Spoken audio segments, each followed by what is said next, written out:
posibilidad ng tagumpay o kabiguan, ng ligaya o lungkot. Kaya marapat lamang na tanggapin si Jesus bilang tagapagligtas at Panginoon. At matapos yun ay panariwain ang katapatan at paglapit sa Kanya bawat araw o day by day.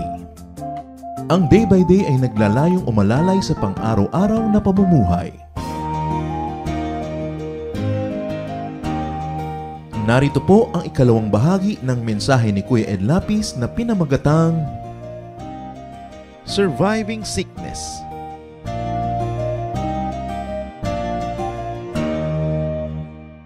So how do you survive a loved one's sickness? Don't worry. Have faith. At si Jesus ang may sabi nun kay Jairus, don't worry. Anong magagawa mo? Paano ka magwa-worry? Okay, meron kang pasyente. May dengue siya. Nag-transfusion na. Ginawa na lahat ng magagawa. Ano pang magagawa mo? Try not to worry. Have faith. Believe. Iba kasi ang worry pag malapit, pag mahal, pag may personal interest and connection. Pero sikaping huwag masyadong maging ganon. Huwag magpa-apekto ng ganap. Kasi kung ikaw ang tutulong sa pasyente, sira ang decision mo, you're emotionally wrecked. What can you do? So, do your best to help, then try to have some distance. Like what you do in other cases. What do we mean? O yung palang si ganong kamag-anak natin, may sakit, ipag-pray natin. O ipinag-pray mo na, pagka-pray mo, di ba, tapos na, may gagawin ka ng iba, tuloy ang buhay. Si ganun pa ang kaibigan natin, may sakit, o ipag-pray. Pagka-pray mo, tapos na yung prayer mo, bukas nadalaw ako sa kanya, pero tuloy ang buhay.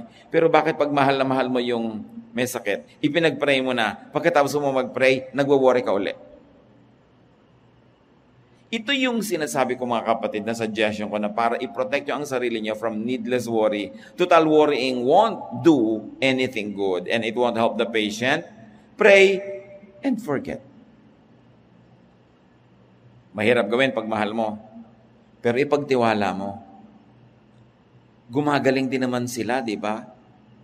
Ang dami na nating hindi sobrang nating mahal, hindi sobrang malapit, naalaman nating may sakit, pinag-pray natin, then we totally forgot. Then the next thing you know, galing na siya. Hindi ka naman nag-worry, hindi siya pinagaling ng worry mo, wala ka nang ginawa, gumaling din naman siya.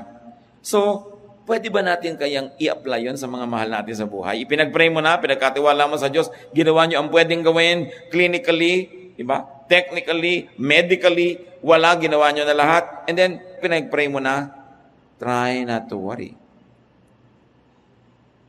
Kasi wala namang ma-accomplish. Pag kasi malapit ang ipinagpe-pray, ganito tayo eh. Pray, tas worry. So pray uli, tas worry uli, at walang katapusang kape-pray. Sabi naman ni Lord, di ba? The Father knows what you need before you ask Him. Don't be like unbelievers who keep on saying many, many things. They think they will be heard for their many words. Bakit pag hindi mo sobrang mahal yung may sakit, ipag-pray mo naman talaga, pero pag konting words, ay pag-pray mo na tapos na, pag mahal mo pa ulit-ulit. In other words, nagkukulang ka lang ng pagtitiwala dun sa talab ng prayer mo mismo. At ginagawa mong therapy sa sarili mo, yung paulit-ulit na pag-pray, to make yourself feel good. Because sometimes, pag mahal natin sa buhay ang may sakit, we feel guilty pag hindi tayo nagwo-worry.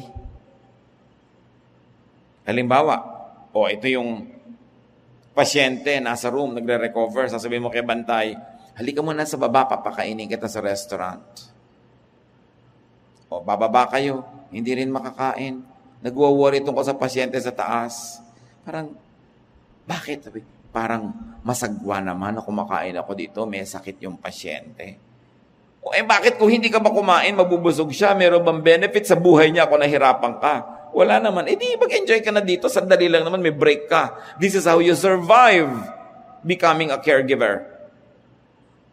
Hindi ka dapat mag-guilty. Doing and giving your best maximizes the patient's chances. And it minimizes the possible guilt or regret.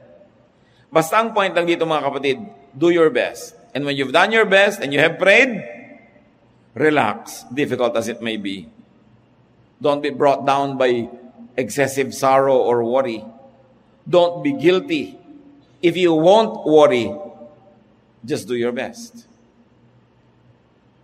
Kaya kailangan, when you have done and given your best, you are allowed to relax, to survive the difficult moment. Hindi natin inilalayo ang sarili natin, hindi tayo nagtataka sa may sakit. Pero mga kapatid, tandaan nyo to, siya ang may sakit, hindi kayo. Siya ang hindi makakain ng solid dahil may nakakabit na mga tubo, pero kayo pwede. Bakit pati kayo walang gana? Kailangang i-reverse mo yon dahil kailangan niya ang lakas mo. Kung 3 buwan ka na nagbabantay sa ospital, manong may nagyaya sa'yo, mag-malling naman tayo, mag-spa, magpamasahe tayo, sumama ka, dahil kailangan mo ring ma-relax, kailangan mong makarecover ng yung strength, ma-refresh, dahil tao ka rin, meron ka ring health na aalagaan, at saka hindi naman ikaw yung may sakit. Don't behave like ikaw yung may sakit. And don't be guilty if you behave well, and if you behave normally. Kasi duty mo sa may sakit na palakasin ang sarili mo para lalo kang maging kapaki-pakinabang sa kanya. Iniisip kasi natin, laging damay hindi naman nakakakain yung mahal ko sa buhay, hindi na rin ako kakain. Hindi siya makatulog, hindi rin ako matutulog. Anong maitutulog mo sa kanya kung puyat ka? Anong maitutulog mo sa kanya kung nagkasakit ka na rin? Kaya mahalaga yung meron kang wide circle of friends na kahit nagbabantay ka, pwede ka rin magkaroon ng break dahil merong re-relyebo sa'yo, may magbabantay para makauwi ka naman, makapaligo, makapagpamanicure, kung yun ang magbibigay ng relaxation sa'yo. Don't feel guilty about that. Don't kill yourself only because you're taking care of someone you love who is sick.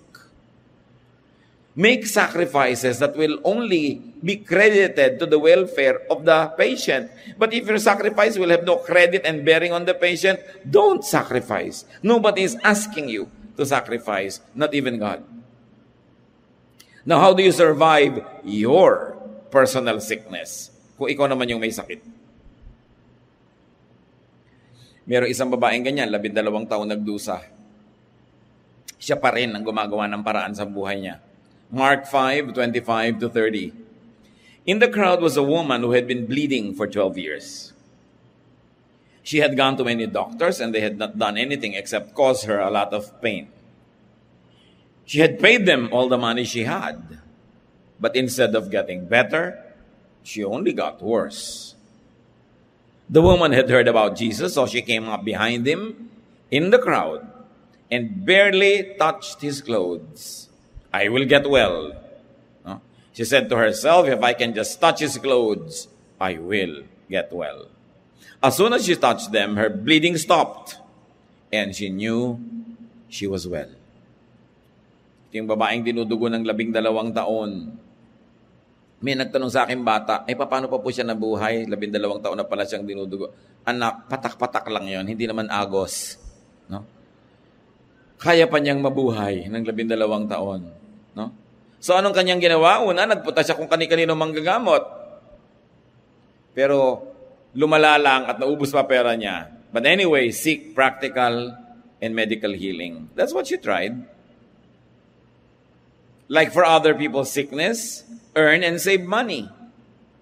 If you can, get an insurance and plant goodwill. Because we will all need help. It's only a matter of time. Isa yung paraan how to survive your own personal sickness. And then seek miraculous healing. At yan ang ginawa niya sa Panginoon. Humingi siya ng kagalingan, bagamat hindi nagpaalam. Sa pananalig, gumaling. Alam niyo yung pananalig, sabi ng Panginoon, pagtingin sa Kanya, sa palagay niyo ba, nagpapagaling yung paghipo ng damit? Gumaling siya dahil hinipo niya. Yung humipo ka ng laylaya na ganon. Sabi ng Panginoon sa Kanya, your faith has healed you. Hindi naman sinabi ni Lord na yung hemline ko has healed you.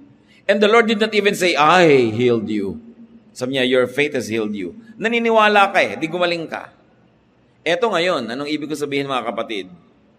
Kung naniniwala ang inyong tiya na pag naghiwa siya ng kalamansi at pinahamugan niya at itinali niya sa leeg niya at pampanyong ganon, gagaling yung ubo niya. Huwag kayong mangontra, hayaan niyo siya dahil pag naniniwala siya, gagaling siya. Kasi nagpapagaling ang pananalig. Ngayon, Sisirain nyo yung loob ng tiya nyo dahil modern kayo na kung ano-ano. Wala naman kayong ipapalit na pwede niyang paniwalaan. E di mula sa paniniwala sa kalamansi, tinanggal nyo, wala naman kayong ipinalit na papaniwalaan, kawawa naman siya, wala siyang mapaniwalaan ni ano. Naintindihan nyo ba ako? Kasi marami mga born again Christian pakialamera sa lahat ng pinaniniwalaan ng tao. Nako, huwag ganyan, huwag ganyan. Eh ano ipapalit mo? Maniwala ka kay Lord. Ganun ba kadali na ipapalit ba yun? Maniwala ka, naniwala nga siya bigla. So it's very unkind to shake the core beliefs of a person when you have no program or nothing to give in exchange for what she might give up. Yung paniniwala kasi nagbibigay yun ng kapayapaan eh. Lalo't hindi naman masama yung paniniwala, hindi demonyo, hindi naman evil, hindi masamang gagawin. Naniniwala siya halimbawa na kailangan bago niya inumin itong ganito, ilagay muna dyan ng ilang minuto. Di hayaan mo siya. Hindi yung kontra ka ng kontra. Kadalasan pati kayong mga very modern medical doctors, ganyan eh. Merong ayaw maligo agad dahil napagod ang paa, dahil baka mapasma. Walang basma. Tapos binagad ng doktor. Paano kung meron pala? Ano bang nalugi sa akin na hindi ko ito hugasan agad, no? Ba't mo kinukontra yung paniniwala ko? Hindi ka naman mapapahamak, hindi ako mapapahamak. Ba't mo ko kailangang kontrahin yun? Paano kung matapos pag-aralan, meron pala? Di ba ganyan yan? Sasabihin ng iba nag-aral, masama ang kape sa kalusugan. Biglang merong, mabuti ang kape sa kalusugan. Merong, masama ang red wine sa ganito. Mabuti. Yung sino na ba paniniwalaan mo? Dahil yung mga eksperimento, knowledge is dynamic and science is dynamic. What is knowledge now will probably be challenged 10 years from now. So, huwag ka lang kontra ng kontra for the sake na makapangontra ka kung wala kang ipapalit. Ang kawawang tao, hindi yung basta naniniwala sa kung ano na lang. Mas kawawa yung walang pinaniniwalaan. Kasi pag dumating ang pagsubok, dumating ang hirap, walang makapitan yung loob niya. Siya ang nalilito. Kaya napakahalaga ng relihiyon. Napakahalaga ng pananalig. Dahil yan nagbibigay sa'yo ng anchor, nagbibigay sa'yo ng tibay, may kinakapitan ka. At mahalaga yung para maitawid ka sa isang mahirap na sitwasyon.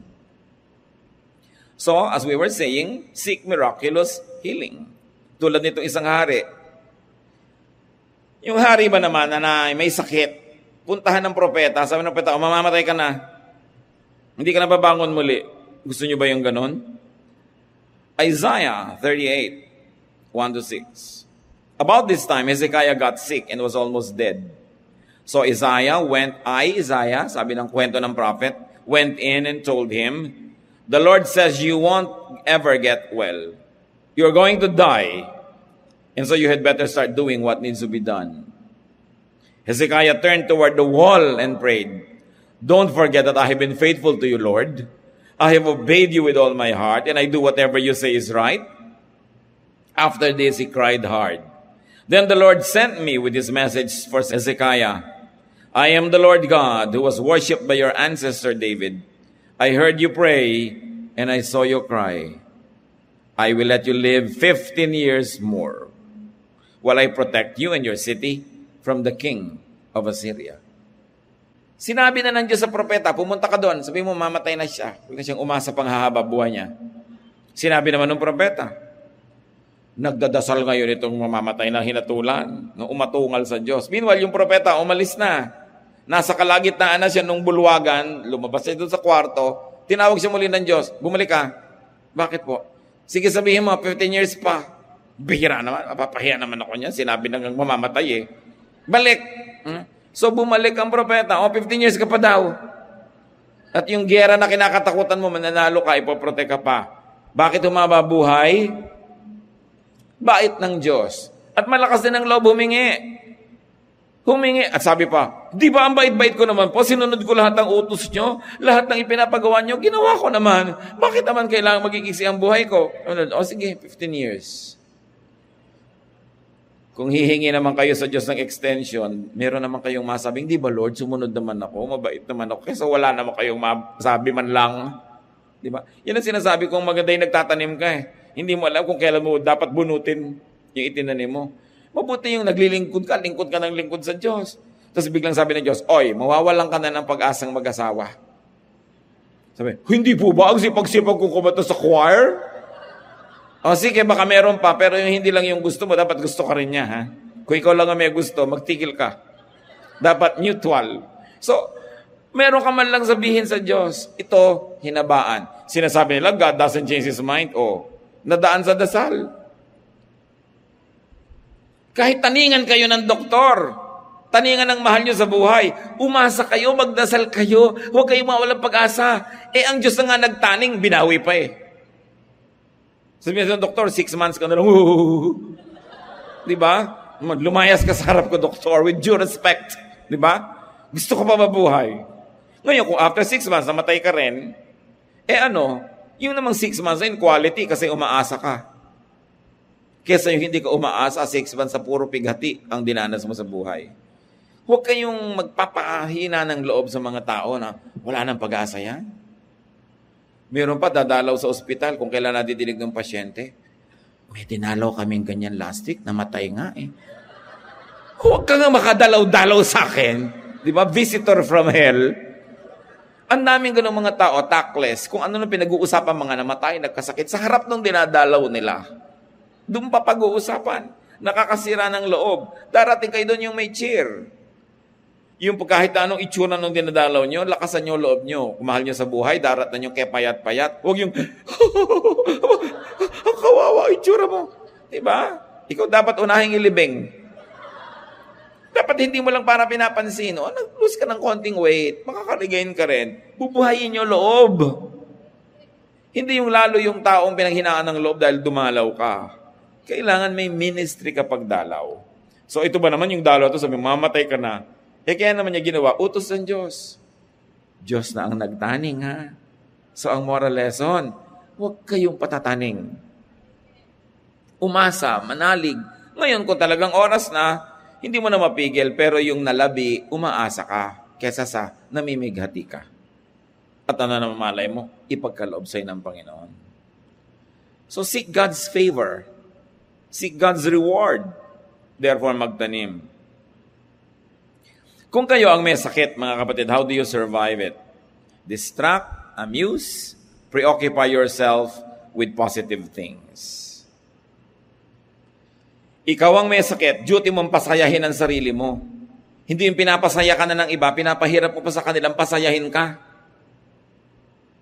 Yung pinapakain ka, sabi mo pa, ayaw ko kamain.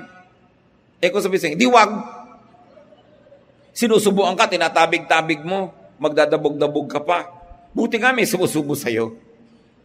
Kung kayo po ang may sakit, mga kapatid, tulungan nyo naman yung nag-aalaga sa inyo. Huwag nyo pahirapan. Buuin nyo yung loob nyo.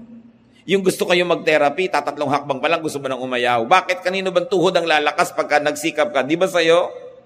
Kailangan ilaban mo yan. Yung may sakit ka, ayaw mong kumain, mas dapat kang kumain. Kasi pag nakinig ka dyan sa ayaw mong kumain, mamamatay ka. Ang katawan kasi dumadating yung point na parang gusto na mag-give up, doon mo siya dapat labanan. Yung pinapatawa ka, hindi ka malang tumawa-tawa. Naghahanap ka ng lungkot. Kailangan pasasayahin mo ang sarili mo. Lift up your emotional situation, your spirit. No? Dahil you have better health and higher resistance to infection when you are happy. Pasayahin niyo ang sarili niyo, ihanap niyo ng comfort. And set people free from your sickness. Remember, kayo ang may sakit, hindi sila. So payagan niyo silang mabuhay, payagan niyo silang magkaroon ng pinaka-normal na pwedeng buhay, kahit sila dedicated sa pag-aalaga sa inyo. In other words, may mga moment na hindi mo kailangan lagi na magbabantay, palayain mo siya, hayaan mo siyang mamasyal, hayaan mo siyang gawin yung gagawin niya, hindi laging nakatutok. Hindi ko mo tayo may sakit, magiging sobra na tayong selfish. Kasi baka maubos yung lakas o yung pasensya ng nag-aalaga sa atin. Aalagaan nyo rin yung nag-aalaga sa inyo. Dahil ang tao namang may sakit, hindi naman 24 hours a day miserable feeling. Sometimes meron din siyang good feeling. Pwede ikaw yung magkwento, ikaw yung magpasaya ng bantay mo, hindi laging ikaw at ikaw ang aalagaan. Be as independent as possible. Kung magkakaroon kayo ng sakit na pangmatagalan, yung haba, mag-aral kayong kumilos.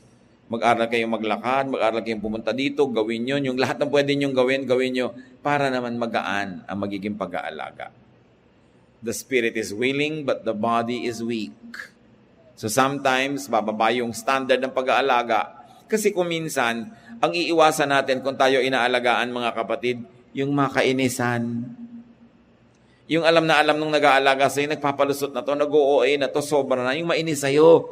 Dapat alam niyang ikaw din tumutulong para pagalingin ang iyong sarili, sinisikap mo rin yan, at hindi ka entitled na gawin ang lahat na miserable only because you're sick. Although, syempre, gusto nang nagmamahal sa'yo na alagaan ka talaga, pero kailangan turuan mo yung sarili na maging minimum yung hirap ng nag-aalaga. Habang kaya mo, kung talagang hindi mo kaya, kailangan mo subuan, kailangan mong buhatin, do it. Pero may mga moment na pwedeng ikaw, ipakita mong nagsisikap ka rin para ganahan ang nag-aalaga sa iyo. Kailangan miniministeran mo rin siya. Be as cheerful, be as light-spirited as possible, and be as cooperative as needed. Pag sa'yo, oy, oras ng uminom ng gamot, ayokong bumangon. Pilitin mo kasi may oras eh. Kailangan ng tao sikapin. Of course, prevention is an excellent cure. So kung gusto mong to survive a sickness, prevent the illness. Be as healthy as possible and seek wellness doctors before you get sick. Uso na yan ngayon, mga wellness doctor. Dati kasi ang doctor puro sa sickness. Pag sick ka, you go to the doctor, di ba? Ngayon, marami ng doktor na pupunta ka sa kanya precisely para hindi ka magkasakit.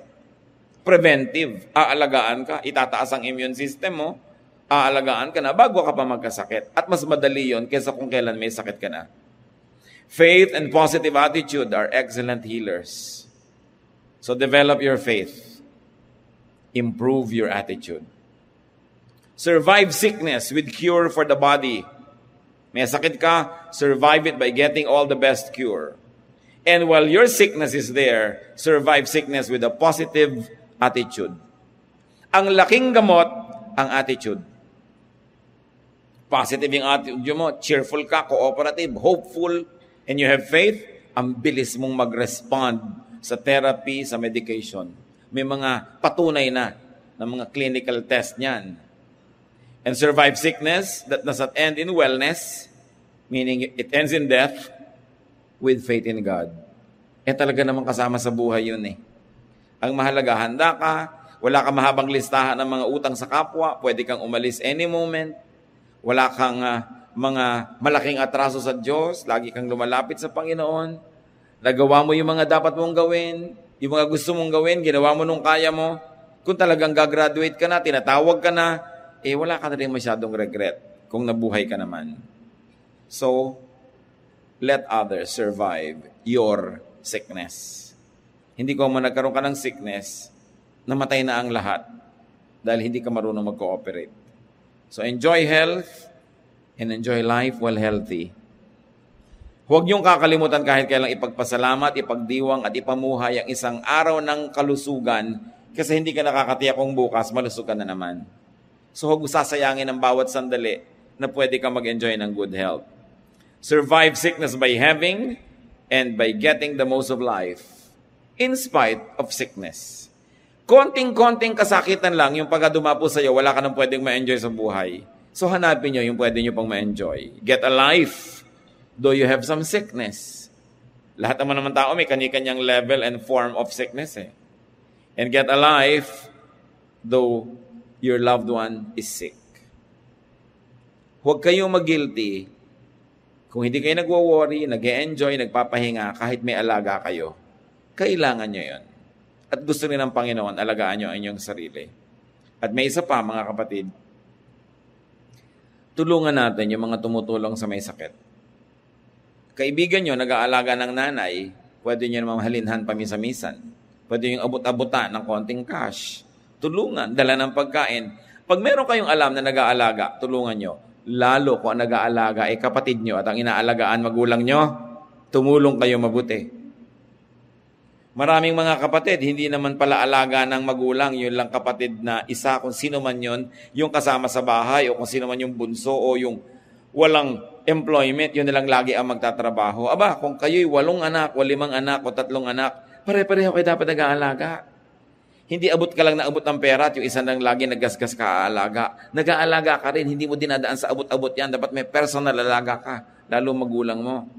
Ang mga pamilya nagtutulungan sa pag-aalaga, hindi lang yung na-assign siya na lang lagi At usually, yung kapatid yun na hindi nakapag-aral, hindi na-employ, yung nandun lang lagi, siya ang laging taga-alaga, siya ang muchacha ng lahat. No, tutulungan nyo siya. Dahil siya man, kailangan niya ng ministration. Remember, every able-bodied person has a duty and privilege to take care of the sick, especially if they are your loved ones.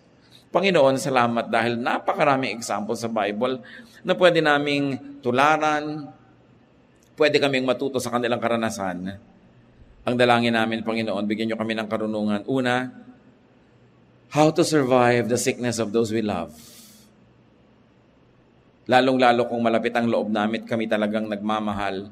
Turuan mo kami, Lord, to have a certain level of detachment so that we will be able to survive and be healthy and strong so we can help even more. Turuan mo kami huwag masyadong emosyonal. Nagawin namin ang lahat ng kayang magagawa at pagkatapos noon, turuan ang sarili namin na magpahinga rin, mag-relax, at kung pwede, mag-enjoy din sa buhay na hindi naman namin ninanakaw doon sa may sakit yung enjoyment namin. Teach us, O Lord. At ganoon din naman kung kami may karamdaman, ituro nyo sa amin kung paano paggagalaanin namin sa mga nagmamahal sa amin yung pag-aalaga. Teach us to be cooperative. Teach us to be cheerful as much as possible. At kahit kami yung inaalagaan, makaminister kami in a special way sa nag-aalaga sa amin. Bigyan mo kami ng karunungan kung anong dapat gawin. Sa mga kapatid ngayon na narito, Panginoon, may mga karamdaman na mahal nila sa buhay o sila may karamdaman, ipahiwatig nyo, ipaalam nyo sa amin, Panginoon, ang iyong kalooban para kung maraming decisions to be made, yung desisyon na ayon sa iyong kalooban ang aming magawa. Kung maraming protocols, maraming choices na pwedeng gawin, give us your wisdom. Teach us to be informed. Makinabang kami sa alam ng iba, mag-research, mag-aral, para mapaiksi ang panahon ng mga karamdaman, mapadali ang paggaling. Sa mga kapatid naman namin, Panginoon, matagal lang may sakit, turuan mo kami pa, Panginoon, kung ano mga dapat gawin. And very especially, teach us to be patient, to continue to hold on to you, to have faith. At turuan mo kami, Lord, how to find enjoyment in life in spite of our sicknesses. Mga kapatid, tayo patuloy na yumuko sa presensya ng Diyos dahil meron ako mga gustong ipanalangin. Sino man sa atin ngayon ang may karamdamang mabigat, karamdamang iniindan nyo, karamdamang matagal na, gusto ko kayong ipanalangin ngayon. Kung kaya ninyo, tumayo kayo. We're going to pray. Kung mayroon kayong karamdamang iniinda, mga dinaramdam nyo sa inyong mga katawan, mga nahihirapan kayo, bumabawas ang inyong ligaya o ginhawa, kumukuha ng inyong panahon, lakas, mga pananalapi, nagbibigay sa inyo ng worry or fear. Yung Diyos ng mga pinag-aralan natin sa Biblia ay Diyos din natin ngayon. Kung kalooban niya magpagaling, magpapagaling siya. Kung hindi pa niya kalooban, meron siyang tamang panahon. Meron siyang tamang dahilan. Dahil hindi natin tiyak kung anong kaloobin ng Diyos, ang pairalin natin ngayon, yung kalooban natin, na gusto niyong gumaling. Gusto nating gumaling. Sa pananalangin, sa pagsamba sa Ama ng ating Panginoong Hesus, lumapit kayo ngayon at ihingin nyo ng malinaw na panalangin ang kagalingan ng inyong karamdaman. God, hear your children. Even right now, heal people as they come to you in faith. Manalangin kayo mga kapatid. Nakikinig ang Diyos. Maya-maya, sabay-sabay tayong mananalangin.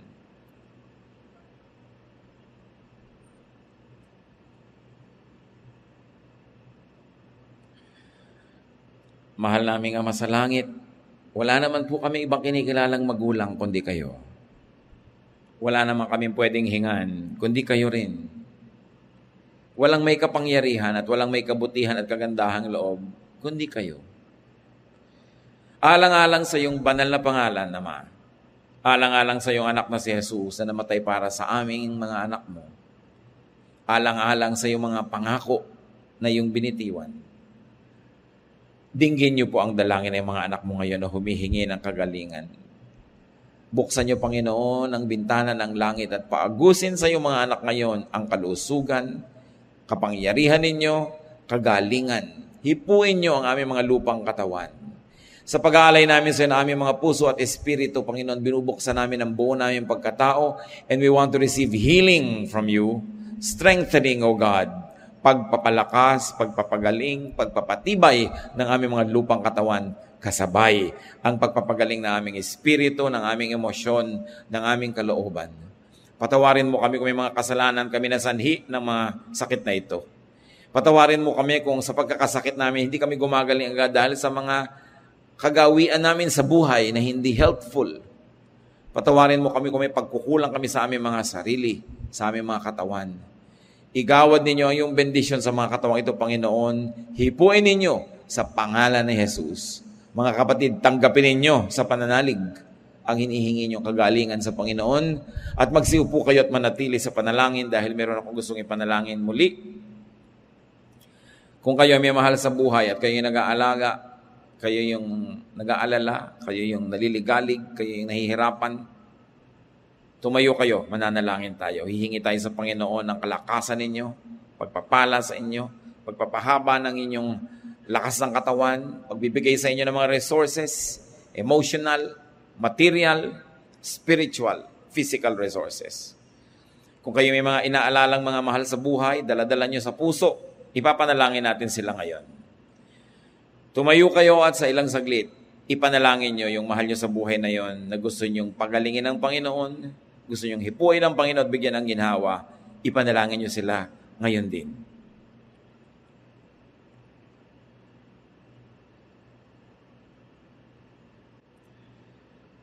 Salamat, Ama, dahil pwede namin ilapit sa iyo mga mahal namin sa buhay. Nadinig nyo ang kahilingan na iyong mga anak. Hindi maiksi ang inyong kamay upang abutin ang mga mahal namin sa buhay na may karamdaman. We declare healing, we declare strength, and we declare health unto these people that we love, O God. At ngayon naman, dinadalangin ko sa inyo, at lahat kami dinadalangin namin sabay-sabay, ang mga kapatid na nakatayo dahil sila yung may kabigatan. Dala-dala nila sa kanilang balikat, sa kanilang dibdib, minsan sa kanilang pananalapi, sa kanilang resources, yung bigat ng merong mahal sa buhay na may karamdaman. Inaalala nila, iniisip, and they worry, and they care, and they love. Lord, tibayan mo pa ang iyong mga anak ninyo na binibigyan mo ngayon itong assignment to love and to care for the sick. Dagdagan mo pa ng pananalig, dagdagan mo pa, Panginoon, ng tiyaga, dagdagan nyo pa ng pagpapasensya, dagdagan nyo ng lakas na physical, emotional at spiritual, at buhusan nyo, Panginoon, ng financial resources para merong matustos sa pagmamahal at pag-aalaga sa mga may sakit na mga kamag-anak at kaibigan at mga mahal sa buhay. At ganoon din, Panginoon, palakasin mo po ang katawan ng mga kapatid na ito na hindi lang sa kanilang paglilingkod sa may sakit magamit ito para sila man, bagamat nahiglilingkod sa mga may sakit, they will get alive and enjoy life because life is a gift from you. Mga kapatid, tumanggap kayo ng pagpapala sa Panginoon, pagpapalang physical, emotional, spiritual, maging financial. At nawa, kalooban ng Panginoon na lalo kayong magamit niya na matibay, nakasangkapan at daluyan ang pagpapala niya sa mga inaalagaan at minamahal yung mga may karamdaman. Ilayo kayo sa mga karamdaman at kayo lagi maging agent of cheerfulness and agent of hope to the people that you care for. Thank you, Lord, for hearing our prayer. Kayo ay nagpapagaling. Ituro mo sa amin, Panginoon, ang dapat gawin para maggalingan kami. At kung hindi nyo pa kalooban, meron pa kaming pinag-aaralan dapat, may matutunan, give us patience and continue, Lord, to give us hope. Mag-upo kayo, mga kapatid, at sa ilang saglit, patuloy tayong manalangin ng tahimik as the Spirit leads. Be in the powerful and healing presence of our Father.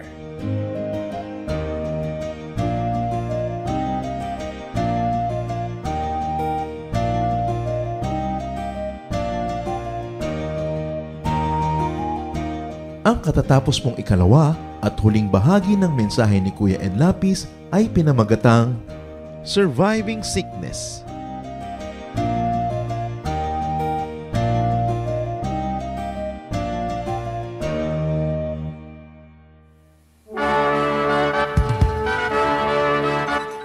Halina't sama-samang sumamba at magdiwang sa Day by Day Jesus Celebration kasama si Kuya Ed Lapiz. Bulwagan ng Panginoon PICC, one Sunday a month, Philippine International Convention Center, Rojas Boulevard, Pasay City. All other Sundays sa mga Day by Day mini bulwagan ang pagtitipon. Para sa buwan ng Nobyembre, gaganapin ito sa November 3, 2024. 8 a.m. ang First Jesus Celebration, 10 a.m. naman ang Second Jesus Celebration. Para sa iba pang detalye, bisitahin ang ating official Facebook page, Day by Day Friends.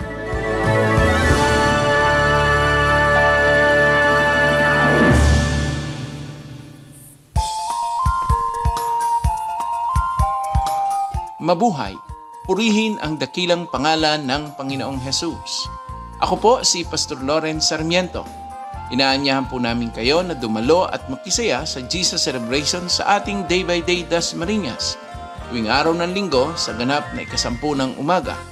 Ang Day by Day Dasmariñas ay matatagpuan sa Public Market Road in front of Emilio Aguinaldo College, South Gate, San Agustin 2, City of Dasmariñas, Cavite.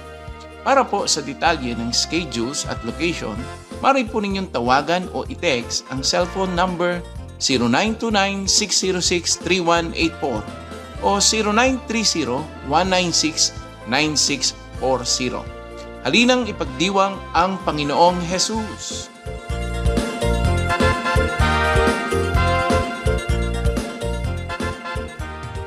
Napakarami pong kayamanan ng ating bayan at kuminsan hindi naman karapat-dapat na magkaroon tayo ng napakaliit na pagtingin sa ating sarili.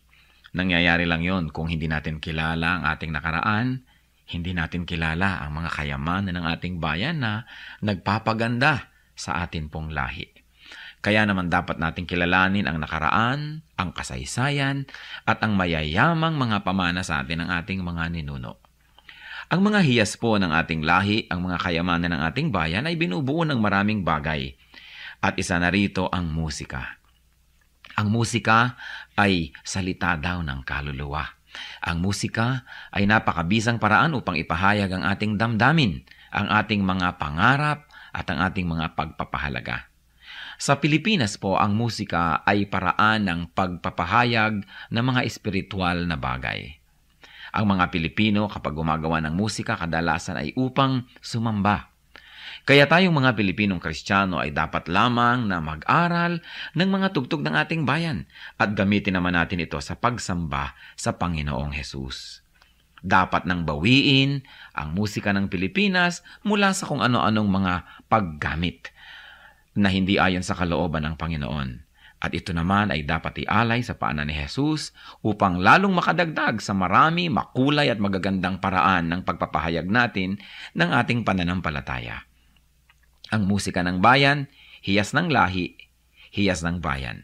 Narito at ating pakinggan ang mambayo, mga tunog ng pagbabayo ng palay na may kasamang mga awit mula sa mga kalinga.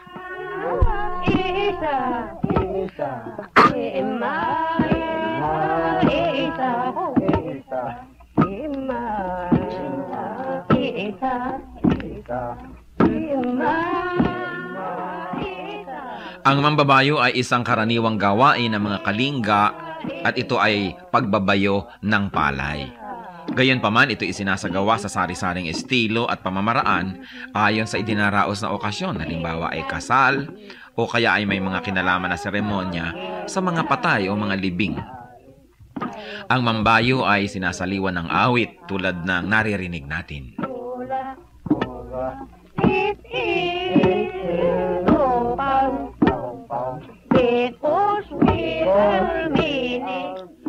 Ang sinasaliwan ng awit na pagbabayo ng palay ay ginagampanan ng 8 kababaihan at sinasagot naman ng mga kalalakihan.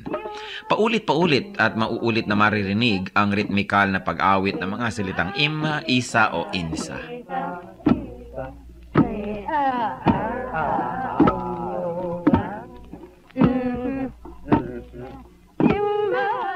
Kasabay nito ang kanilang pagbabayo. Anong ibig sabihin ng ganitong uri ng pagbabayo? Pagbabayo ng palay na hindi lamang ang dahilan o ang gustong mangyari ay makapagbayo ng palay, ito rin ay isang bigkis panlipunan. Sa pagbabayo, makikita ang tulungan, pakiramdaman, pagsasaya. At makikita natin ang pagiging dakilang mga musikero ng mga Pilipino na maging sa pagbabayo ng palay, gumagamit sila ng musika, hindi lang upang sila ay malibang at pagaanin ang trabaho, kundi patuloy na ipahayag ang kanilang nadarama. Sa mga Katagalugan at sa mga nasa kapatagan ng Luzon, uso rin ang bayuhan, lalo ang pipigan. At kadalasan, yung halo na ipinangbabayo ng pinipig, inuukit pa ang loob nun at nilalagyan ng parang bolang kahoy sa loob na habang nagbabayo, kakalog-kalog naman ang bolang ito at gumagawa na naman ng isang ritmo.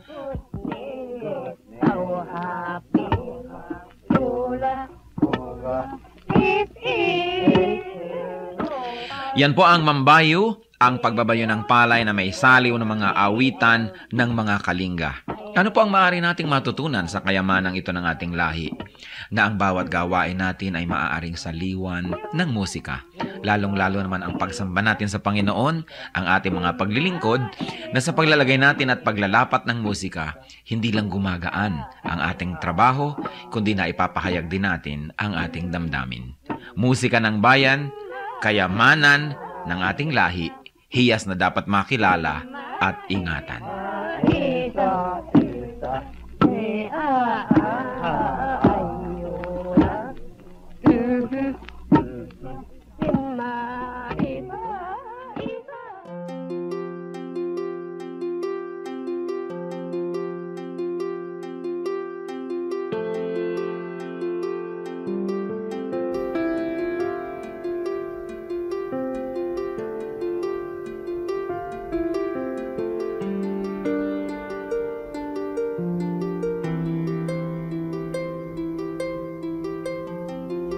Panginoon, ang sabi niyo sa akin, lumapit lang sa inyo. Ibig ko'y diringgin, pasanin ay aalisin, lahat ng kabigatan ng isip at katawan, inilalagak ko na sa inyong kantungan. Nais kong madama haplos ng iyong kamay, paghako sa damdamin, sinisiklot ng buhay. Nais kong madama init ng iyong yakap. Sa sandaling ito, hanap ko ay paglinga.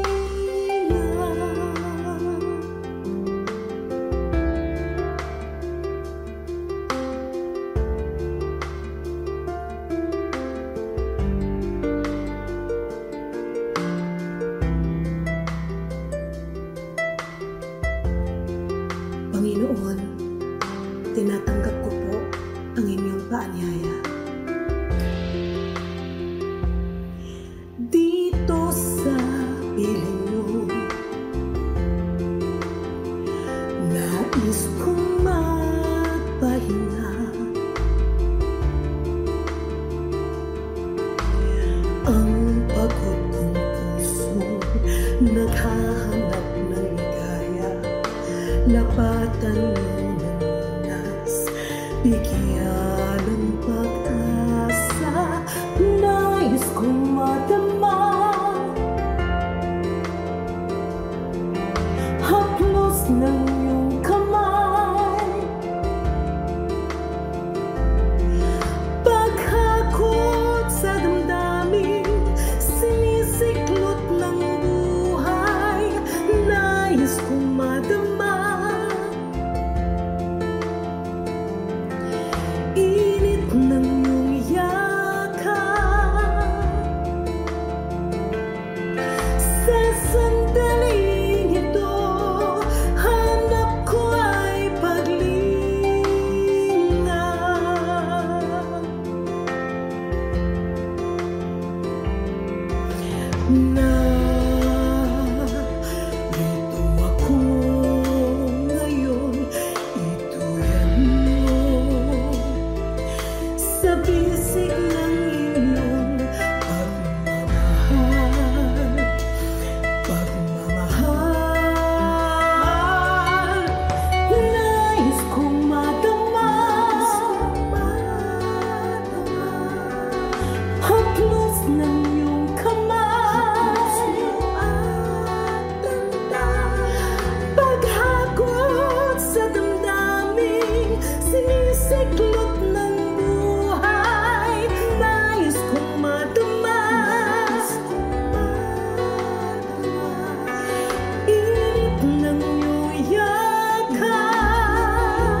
Sa sandaling ito, hanap ko ay paglinga.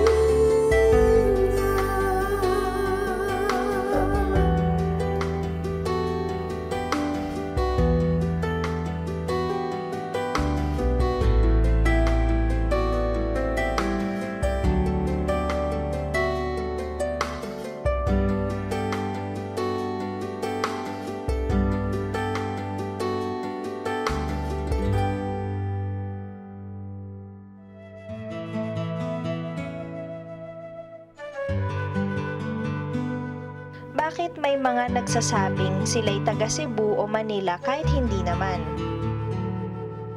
Siguro yung ating colonial experience na masyadong kinlamorize yung mga big towns, yung mga kabesera. Kaya naman kahit man halimbawa, taga Cavite, taga Manila sila eh. Kahit taga Montalban, Rizal, pinanong mo yan pag nasa Davao ka, taga Manila. So yung mga taga Bohol, yung mga taga Baclayon halimbawa, mga taga Bolhon, taga Cebu naman sila. Kasi gusto mong i-identify ang sarili mo sa isang malaking bayan. Kasi nga, nasanay tayo na yun ang point of reference at sense of identity. Ang siguro kailangan natin ngayon na i-develop pa, bagamat maganda na meron tayong malalaking mga syudad, pride of place. Na kung tayo galing sa Matnog, o kaya galing tayo sa Bulan, o kaya ay sa Baknotan, sabihin natin na doon tayo galing. Kasi doon talaga tayo tumubo and we should be proud of our birthplace.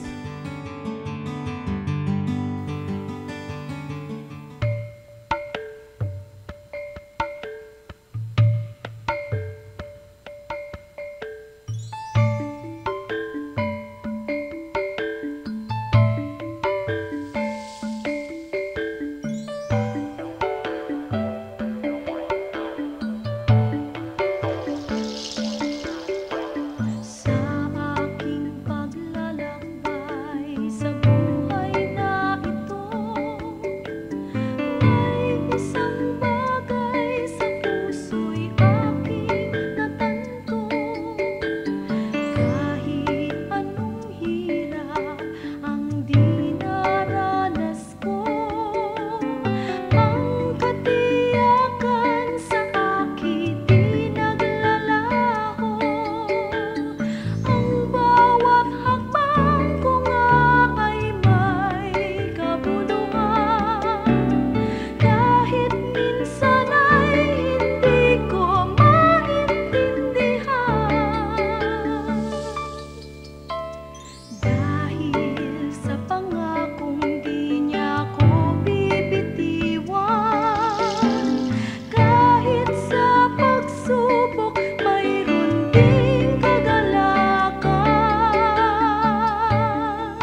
buhay ko'y maiayos,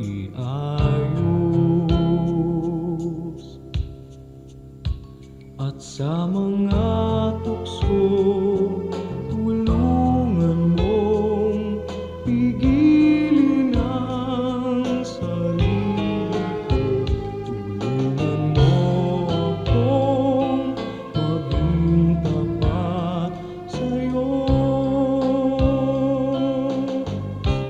Pagpipigil sa sarili, pagpipigil sa sarili. Kung nalulungkot at nalulumbay, magtiis at maghintay. Pagpipigil sa sarili, pagpipigil sa sarili. Ang ituro mo sa buhay ko, Jesus.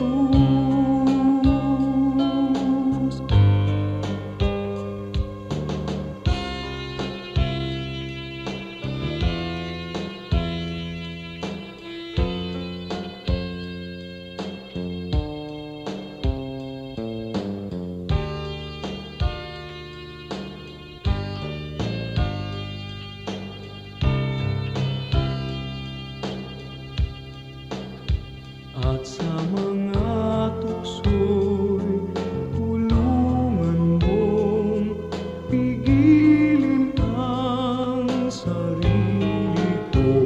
Tulungan mo akong maging tapat sa'yo. Pagpipigil sa sarili, pagpipigil sa sarili. Kung nalulungkot at nalulumbay, magtiis at maghintay. Pagpipigil sa sarili, pagpipigil sa sarili. Ang ituro mo sa buhay ko, Jesus.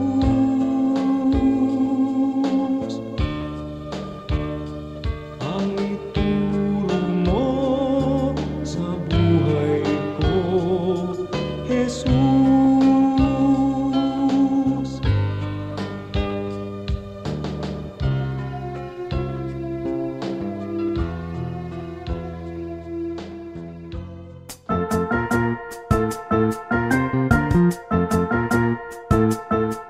Oras na po para pansamantalang magpaalam ang programang Day by Day. Tayo po'y magsama-sama tuwing ika-6 hanggang ika-7 ng umaga, araw-araw. Magandang umaga po at mabuhay ang Panginoong Hesus!